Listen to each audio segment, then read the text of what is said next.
हाय guys. मैं Kundan Kumar RC computer institute में आप लोग का स्वागत करता हूं। तो चलिए, आज का टॉपिक है हम लोग के पास यहाँ पे कंप्यूटर के पीढ़ी को लेके क्या है, कंप्यूटर के जनरेशन के बारे में आज हम लोग समझेंगे।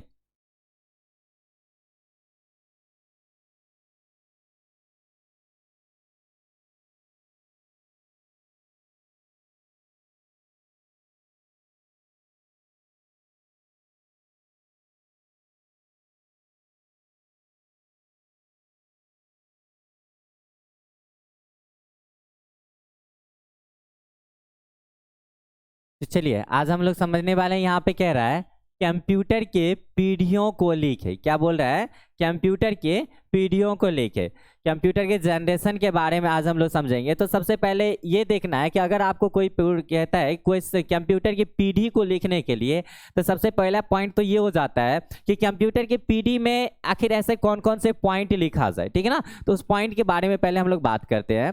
जैसे कि यहाँ पे आप देख सकते हैं, कह रहा है अगर बात आती है किस चीज की, कंप्यूटर की पीढ़ी की, अगर बात किया जाए कंप्यूटर की पीढ़ी की, तो इसका मतलब ये होता है कि कंप्यूटर की शुरुआत कब से हुई थी। क्या है पहला पॉइंट में आपको ये देखना है कि कंप्यूटर की शुरुआत कब से हुई थी, और उसके बाद कहता है उसकी बनावट, कंप्यूटर की जो बनावट थी कैसी थी, कंप्यूटर का क्या गुण था, क्या कीमत था इसका, इस कंप्यूटर का स्पीड क्या था, और साइज इत्यादि चीज़ों को देखना ही क्या कहलाता है, कंप्यूटर की पीढ़ी कहलाता है, ठीक है ना। तो कैसे कैसे बदलाव आया इसमें, कंप्यूटर में जो होता है कैसे कैसे बदलाव आया और कब कैसे आता गया, इसमें जो हम लोग देखें कैसे कैसे बदलाव और कब और कैसे आता गया, इत्यादि चीज़ों के बारे में पढ़ लेना। इत्यादि चीज़ों के बारे में क्या है, पढ़ना या दर्शाना ही कंप्यूटर का क्या कहलाता है, पीढ़ी कहलाता है। तो आप समझ गए होंगे कंप्यूटर की पीढ़ी क्या होती है। तो एक बार फिर से रिपीट करते हैं हम लोग यहाँ पे कि कंप्यूटर की पीढ़ी, कंप्यूटर की यहाँ पे आप देख सकते हैं कंप्यूटर की पीढ़ियों का अगर बात किया जाए तो कंप्यूटर की शुरुआत कब से हुई और उसकी बनावट कैसी थी, कंप्यूटर का गुण क्या था, कीमत क्या थी, स्पीड क्या थी, साइज इत्यादि चीजों को कैसे कैसे बदला गया, ठीक है ना, इसमें कैसे कैसे डेवलप हुआ, ये सब इसी चीज को पढ़ना या दर्शाना ही क्या कहलाता है, कंप्यूटर की पीढ़ी कहलाता है। तो पहला पॉइंट हम लोग देख चुके हैं। अब हम लोग ये देखने वाले हैं, ठीक है ना, कि कंप्यूटर जो है, जैसे कि एक चीज और इसमें मैं आपको बता दूं कि यहाँ पे कह रहा है कंप्यूटर जनरेशन का समय, अगर ड्यूरेशन की बात किया जाए, जैसे फर्स्ट जनरेशन कब से कब चला, सेकेंड जनरेशन कब से कब चला, अगर इसकी बात किया जाए ना, तो यहाँ पे कंप्यूटर जनरेशन का समय जो होता है, इसका जो टाइम समय होता है वो लगभग आपको जो होता है 1 2 या 3 ईयर्स, 1 2 या 3 साल का अंतर हो सकता है, ठीक है ना। कभी अभी जो हम आपको बताने वाले कि फर्स्ट जनरेशन इस मतलब इस ईस्वी से इस ईस्वी तक चला था, सेकेंड यहाँ से यहाँ तक चला था। तो आप अगर कहीं और भी पढ़ोगे तो थोड़ा अंतर दिखने को मिल सकता है, लेकिन आप जो है इसे अगर देखिएगा तो उम्मीद था ज्यादातर आपको यही ऑप्शन मिलने को वाले है जो अभी हम आपको बताने वाले हैं, ठीक है ना। तो चलिए, तो यहाँ पे हम लोग देखते हैं, तो यहाँ पे इंग्लिश भी दिया हुआ है, अगर जिसको इंग्लिश नोट करना हो तो आप नोट कर सकते हैं वीडियो को यहाँ से।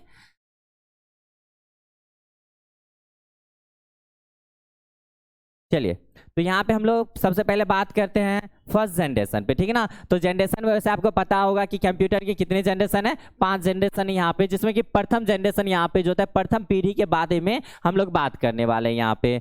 तो आप देख सकते हैं प्रथम पीढ़ी क्या है, कंप्यूटर की जो प्रथम पीढ़ी है इसके बारे में आज हम लोग बात करेंगे। जैसा कि यहाँ पे कह रहा है कि अगर हम लोग हिस्ट्री ऑफ कंप्यूटर जो होता है, कंप्यूटर विकास का इतिहास जो है, आप उस वीडियो को नहीं देखे हैं तो आप देख लीजिएगा, उसमें हम इस पॉइंट को क्लियर किए हुए थे, ठीक है ना।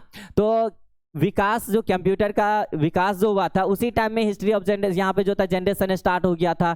तो हिस्ट्री ऑफ वहाँ पे देखेंगे हम लोग कंप्यूटर के जो विकास हुए थे उसमें कहाँ से जनरेशन स्टार्ट हुआ था, फर्स्ट जनरेशन के अंदर कौन कौन से कंप्यूटर आए थे, उसके बारे में हम लोग यहाँ से जानते हैं। तो जैसा कि कह रहा है कि अभी हम लोग कुछ मतलब पीछे वाले वीडियो में देखे थे कि कंप्यूटर विकास के इतिहास, ठीक ना। तो उस वीडियो में क्या देखे थे, कंप्यूटर विकास के इतिहास के बारे में जाना था वहां पे। तो सबसे पहला जो वहां पे देखे थे कि इलेक्ट्रॉनिक डिजिटल कंप्यूटर क्या था, कि कंप्यूटर विकास के इतिहास में हम लोग देखे थे कि पहला इलेक्ट्रॉनिक डिजिटल कंप्यूटर जो था उसका नाम क्या था, यहाँ पे ENIAC नामक था, ठीक ना। तो प्रथम जनरेशन में यहाँ पे फर्स्ट जनरेशन क्या था, जो पहला कंप्यूटर आया था वो कौन आया था, ENIAC क्या क्या था, प्रथम इलेक्ट्रॉनिक डिजिटल कंप्यूटर आया था जिसका नाम था ENIAC, जो जेपी एकट, किसने बनाया था, जेपी एकट और जॉन मोचली, ये दो वैज्ञानिक ने मिलके ENIAC नामक कंप्यूटर का आविष्कार किया था, ठीक ना। तो जेपी एकट और जॉन मोचली के सहयोग से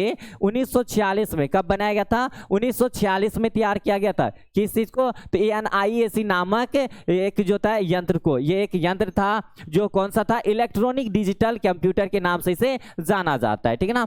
तो हिस्ट्री ऑफ यहाँ पे जनरेशन, फर्स्ट जनरेशन कंप्यूटर में जो पहला कंप्यूटर आया था उसका नाम क्या था, ENIAC था, जिसे किसने बनाया था, जेपी एकट और जॉन मोचली ने बनाया था। और कब बनाया था, 1946 में बनाया था, ठीक है ना। तो एक ये भी पॉइंट एक आपका क्लियर हो चुका है कि प्रथम पीढ़ी के जनरेशन में जो है, प्रथम पीढ़ी जनरेशन जो था उसका पहला जो कंप्यूटर था, फर्स्ट जनरेशन में जो पहला कंप्यूटर बनाया गया था, कौन सा बनाया गया था, ENIAC, ठीक है ना। ये एक जो था इलेक्ट्रॉनिक डिजिटल कंप्यूटर था, और इस कंप्यूटर को किसने बनाया था, जेपी एकट और जॉन मोचली ने बनाया था। कब बनाया था, 1946 में तैयार किया गया था, इसे बनाया गया था, ठीक है ना। इसके अलावा और भी कंप्यूटर हैं जो प्रथम पीढ़ी जनरेशन में आते हैं, जैसे कि आप देख सकते हैं UNIVAC, ठीक ना, UNIVAC नामक कंप्यूटर भी जो था ये प्रथम पीढ़ी में आते हैं। और EDVAC ये भी फर्स्ट जनरेशन में आते हैं, आपके EDSAC ये भी आपको फर्स्ट जनरेशन में आते हैं, ठीक ना। EDSAC कंप्यूटर भी क्या आते हैं, इस जनरेशन में आते हैं, किसमें, फर्स्ट जनरेशन में आते हैं, ठीक है ना।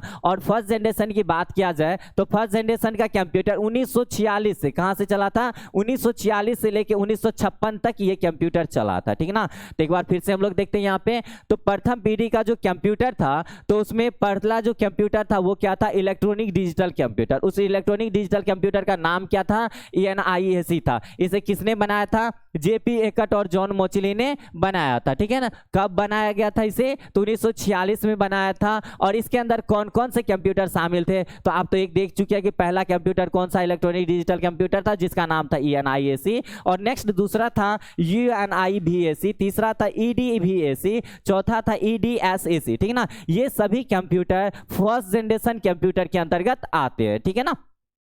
चलिए अगर इसकी टाइम की बात किया जाए तो कहां से कहां तक चला था, 1946 से लेके ये 1956 तक ये जनरेशन चला था, तो इसमें कोई डॉट नहीं होना चाहिए। चलिए हम लोग क्या करते हैं ना, अभी जो हम लोग पढ़े ENIAC जितने भी कंप्यूटर पढ़े हैं इस पे एक बार नजर देते हैं कि ये कंप्यूटर दिखने में कैसा होता था, ठीक है ना।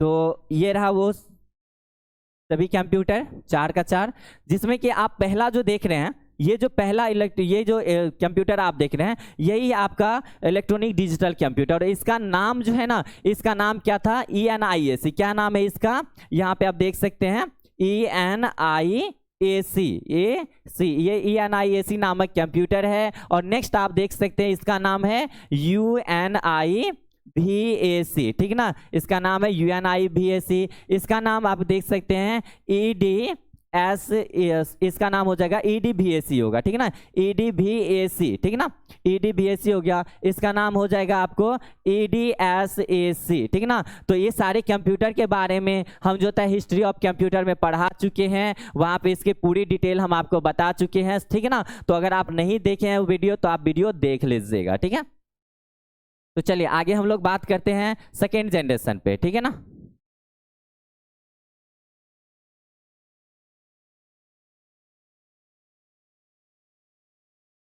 चलिए सेकेंड जनरेशन पहले देखने से पहले हम लोग क्या करते हैं, इस कंप्यूटर का जो है ना कुछ गुण देखते हैं कि इसके अंदर कैसे कैसे काम होता था। तो पहला पॉइंट यहाँ पे आप देख सकते हैं कि पहला यहाँ पे कह रहा है कि इस पीढ़ी की गुणवत्ता एवं लक्षण की विशेषताएं, ठीक है ना। अगर फर्स्ट जनरेशन कंप्यूटर की जो होता है, फर्स्ट जनरेशन का जो कंप्यूटर है उस जनरेशन के कंप्यूटर का अगर लक्षण आपसे पूछा जाए क्या था, तो आपका पहला पॉइंट हो जाएगा यहाँ पे, फर्स्ट पॉइंट आपको कह रहा है कि फर्स्ट जनरेशन कंप्यूटर में, ठीक है ना, फर्स्ट जनरेशन कंप्यूटर के स्विचिंग डिवाइस में, किस चीज में, स्विचिंग डिवाइस में वैक्यूम ट्यूब का प्रयोग होता था। किस चीज का होता था, वैक्यूम ट्यूब का प्रयोग होता था। ये भी क्वेश्चन आपसे पूछा जा सकता है, ठीक है ना। अगर आप कंप्यूटर से रिलेटेड कोई भी एग्जाम देने जाते हो तो फंडामेंटल से क्वेश्चन आने की बहुत ज्यादा संभावनाएं होती है, तो इस सब पॉइंट को आप अच्छे से देखा कीजिए, ठीक है। तो यहाँ पे क्या कहा जा रहा है कि प्रथम पीढ़ी जनरेशन फर्स्ट जनरेशन का जो कंप्यूटर था उसके स्विचिंग डिवाइस में किस चीज का प्रयोग होता था, वैक्यूम ट्यूब का प्रयोग होता था। नेक्स्ट दूसरा पॉइंट इसमें आप देख सकते हैं ये बहुत ही ज्यादा नाजुक होता था, ठीक ना। तो जो आप कंप्यूटर देखे फर्स्ट जनरेशन का जो कंप्यूटर सब था वो क्या था, बहुत ज्यादा नाजुक था। और जो चीज नाजुक होता है वो क्या होता है, कम विश्वसनीय होता है। विश्वसनीय तो होता है लेकिन वो क्या होता है, कम विश्वसनीय होता है, और ठीक ना। और देखने में क्या था, बड़ा था। क्या था, देखने में साइज में अगर बात किया जाए तो फर्स्ट जनरेशन का कंप्यूटर देखने में बड़ा था यहाँ पे, ठीक है।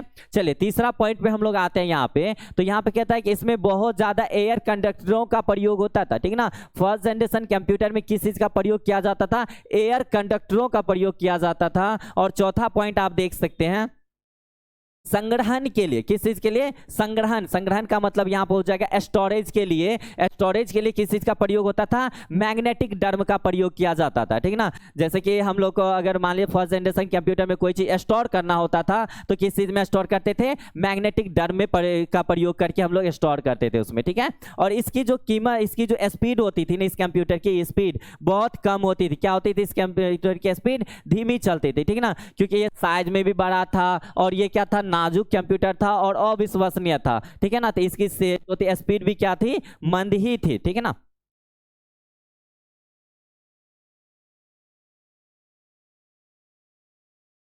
चलिए और कुछ पॉइंट है जिस पे हम लोग बात कर लेते हैं यहाँ पे।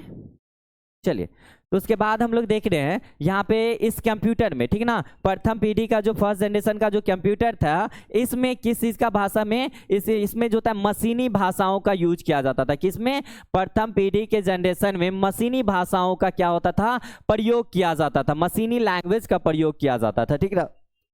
और नेक्स्ट यहाँ पे कहा जा रहा है आपको कि ये बहुत ज़्यादा खर्चीला होता था। आप खुद देख सकते हो कि जब ये कंप्यूटर साइज में बहुत बड़ी होती है तो बड़ी होने के साथ साथ ये जो होता है अविश्वसनीय भी होती है। जब अविश्वसनीय है तो खर्चीला तो होगा ही, क्योंकि अविश्वसनीय है तो उसमें कुछ भी प्रॉब्लम आ सकती है, पार्ट्स प्रॉब्लम आएगी तो क्या होगा, खर्च तो बढ़ेगा यहाँ पे। तो इसीलिए इसे क्या कहा जाता है, अविश्वसनीय। और ये मतलब जो होता है ज़्यादा से ज़्यादा खर्चीले होते हैं। कौन, प्रथम पीढ़ी का कंप्यूटर, ठीक है। तो चलिए आज के वीडियो में इतना ही रहने देते हैं हम लोग, और नेक्स्ट वीडियो हम लोग लेके आएंगे सेकेंड जनरेशन पे।